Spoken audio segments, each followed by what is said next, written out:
Anna, I guess let's just begin with the excitement. We're 30 days away from the Winter Olympics in Italy, and you will be heading to the Olympics. Just tell me about the excitement of making the U.S. Olympic team.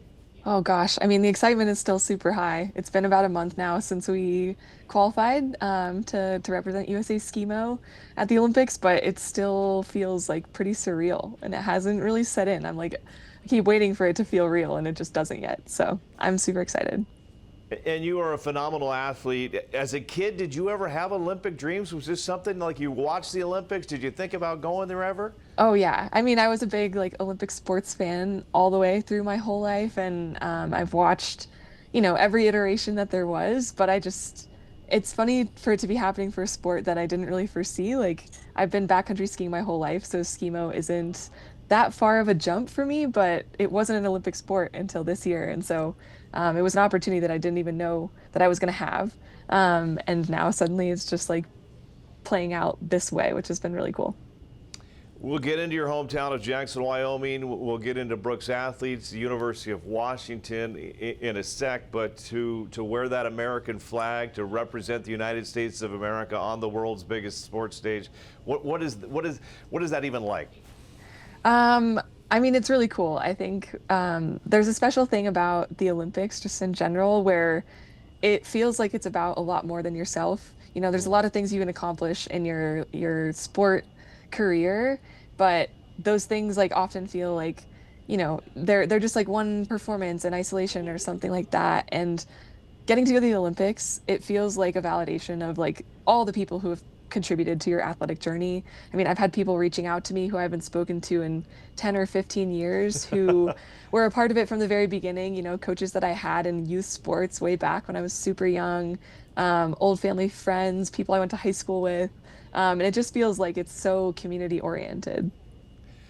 And as a youth sports of 25 years, I get goosebumps hearing that stuff because I've had so many kids that go on and they come back, and it's cool that you're recognizing that. And you mentioned, obviously, people are going to be talking about the Olympics and what you do for Brooks athletes and at the UW, but this does go way back as a kid. I mean, it's taken a lot of sacrifice. Tell me about the work that's gone into Mhm. this for you. Yeah, I mean, it's funny. I think you hear that a lot. Oh, it takes so much work ethic, it takes so much dedication, but it's true that it does, but at the same time, it doesn't feel like that when it's the thing that you love to do the most, which, I love to be outside, I love to train, I love doing things with my friends, and it's taken a lot of hard work and time, but it's also just like sort of yeah, the thing that I feel the most passionately about. And so at the same time, it's like, yeah, of course I was going to do all those things. Like, I love this. It's awesome. And with that in mind, Anna, just a shout out to Jackson, Wyoming. Is that kind of where you found that love, that passion for the outdoors and being outdoors and training and running outdoors and skiing outdoors? Is that where it all came from? It definitely is where it came from. Yeah, I mean, this community, I'm living back here now, and um, it's a really special place because I think the average level of athlete is really high, and not a day goes by where like people aren't outside doing stuff, challenging themselves, and in a lot of different sports too. I mean, there's like high level skiers, climbers, paddlers, dog walkers. Like people are just super active here, and my parents bought into that lifestyle, and I've just sort of always known that to be normal, and so I think it's shaped me a lot. My mind is racing here because I've interviewed so many Olympic athletes. Breezy Johnson, is she from your area as well? She is, yes. Did you guys ever ski together growing up, or is there any Yeah, connection with you guys? there is. Yeah, she came out of the same Jackson Hole Ski Club as me, so I used to look up to her when I was young, and I've known who she was for a long time. Okay, all right. Give a shout out to the Jackson Hole Ski Club. How great is this spot for everybody? Yeah, no, it's Jackson Hole Ski Club's awesome. I mean, they like instilled the love of skiing in me, and yeah, played a role for Breezy as well, and lots of other athletes that have come out of there. Okay. Well, your athletic career has taken you all over the globe, which includes two incredible years at the University of Washington, two-time at the NCAA Indoor Championships, two-time at the Outdoor NCAA Championships. I believe in 2023 you set an NCAA record in the distance medley. Tell me about your time at the University of Washington, that just kind of how that helped your entire athletic career and outside of athletics as well.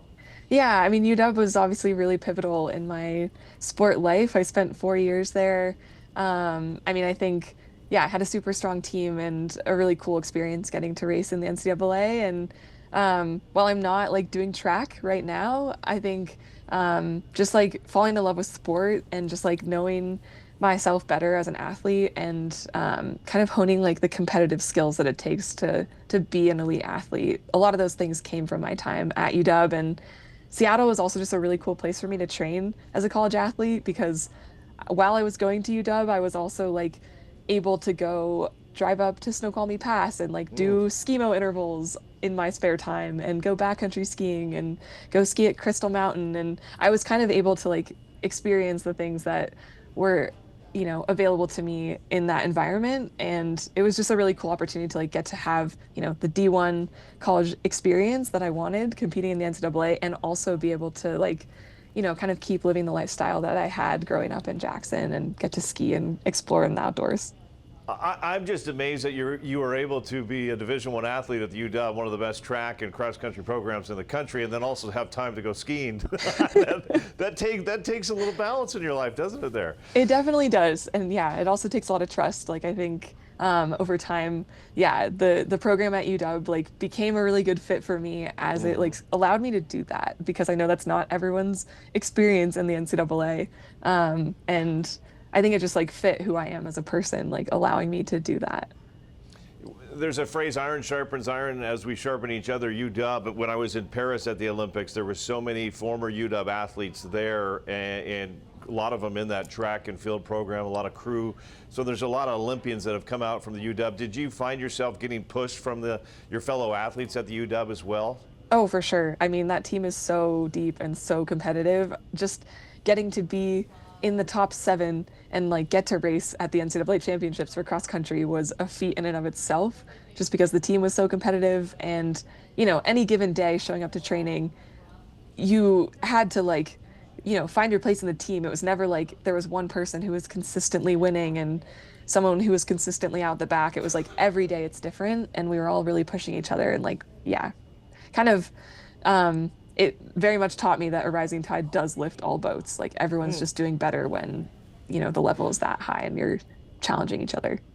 I like that a lot. I'm going to talk about other athletes challenge you with Brooks athletes, but you mentioned you would head up to Snoqualmie or Crystal for ski mountaineering. I grew up in the Pacific Northwest. When I go to Snoqualmie, it was to go skiing. My friends would go snowboarding.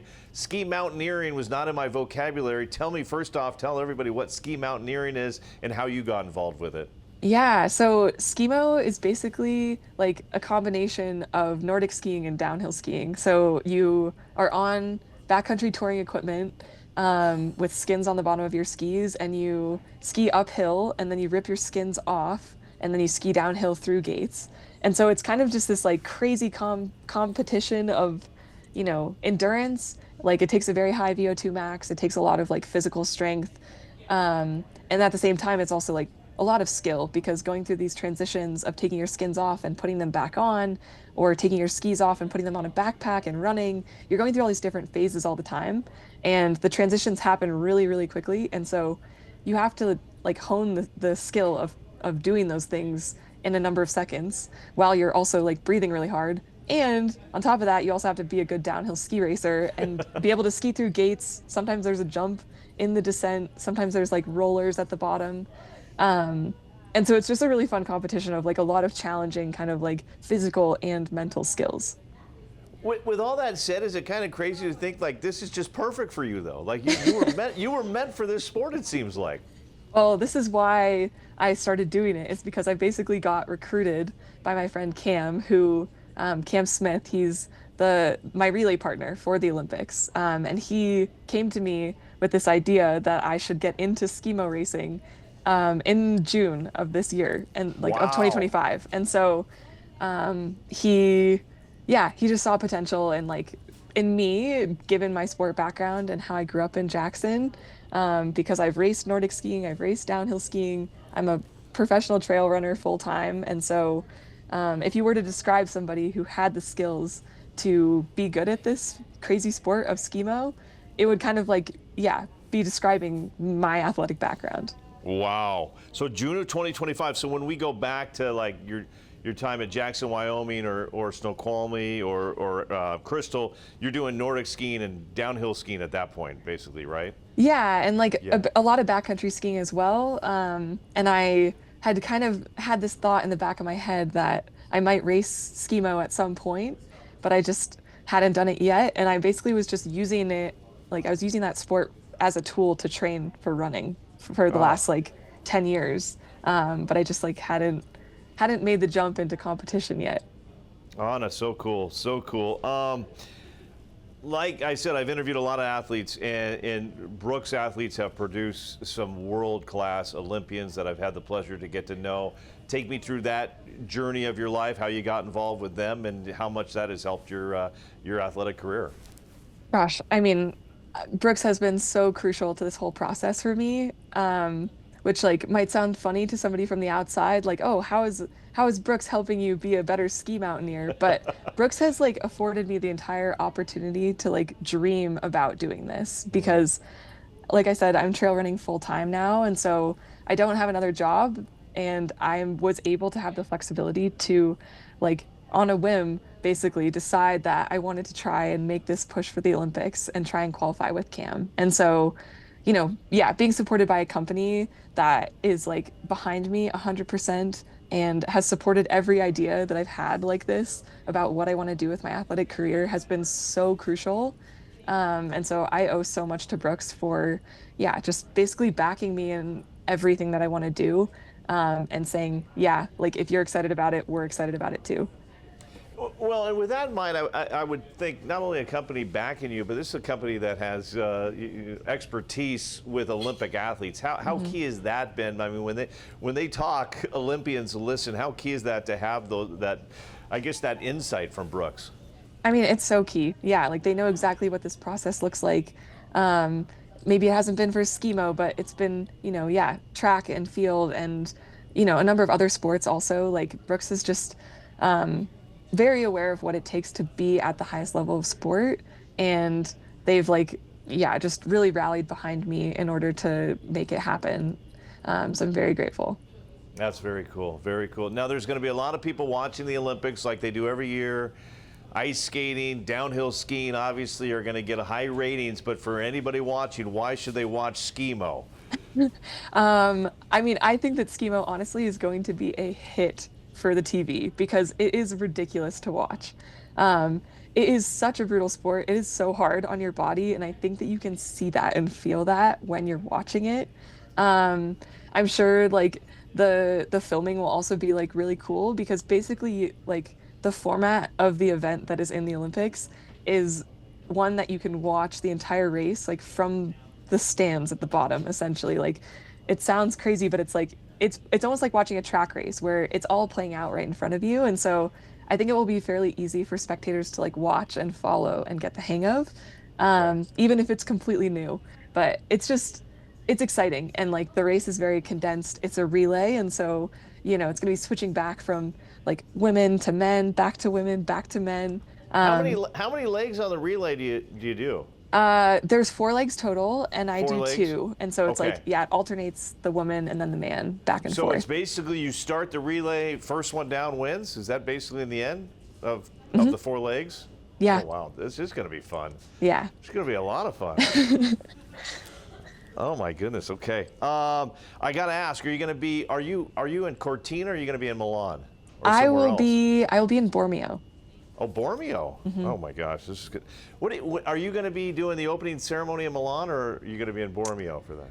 I will be in Bormeo for the opening ceremonies, and Okay. then I think everyone goes to Verona for the closing ceremonies. For this closing ceremony, any thoughts on that as a kid growing? I mean, watching the Olympics, your thought. I think you're probably going to have a mini opening ceremony. What's it going to be like being part of that? Oh, I mean, it's going to be so cool. That's one of my favorite parts of watching the Olympics. I've always loved watching the opening and closing ceremonies and just getting to see like, I don't know, all the athletes kind of from all the sports together and all the nations. I'm I have no idea what that's even going to feel like, but I cannot wait to wear the Ralph Lauren outfit and just walk and experience the whole thing. You're going to get a lot of swag, aren't you? You're going to get a lot of USA swag. That's pretty cool. I've seen some pretty cool knit sweaters. Looking forward to it. Looking forward to those. What are you looking forward to in Italy? I mean, besides competing. Ah, man, I mean, I love Italy. I've actually raced there a fair amount. There's a lot of like high level trail races and things in Italy. So, um, I've been and I actually went with my family when I was quite young. When I was in fourth grade, we went to Italy for 3 months. And I learned a lot of Italian, and it's going to be really cool to have my whole family there again for the first time since that trip, and kind of like have this new iteration of the significance of Italy in our world. That's very cool. Finally for me, and if you got some other thoughts afterwards, go ahead with. But finally for me, as an athlete that was very successful as a junior in high school, went on to college. Now you represent Brooks athletes. Just kind of what would be your words of advice for the young athletes out there that inspire to be an Olympic athlete one day? I mean, I think my biggest advice would just be like to do it all and to just try anything that you're interested in because I think there's a lot of pressure these days to choose one thing or to figure it out really early and just know what you want to go all in on. But for me, like my athletic career has taken so many different directions, and if I had locked into the idea that I had when I was 10 or 15 or even 20 years old, it would be completely different than what I'm doing now. And it would have prevented me from exploring a lot of amazing things that have become really, really exciting in my life. And so I would just say to try everything that you have any curiosity about because, like, you never know what that could turn into for you. And I mean, for me, like, it literally turned into me going to the Olympics. And so, like, anything can happen.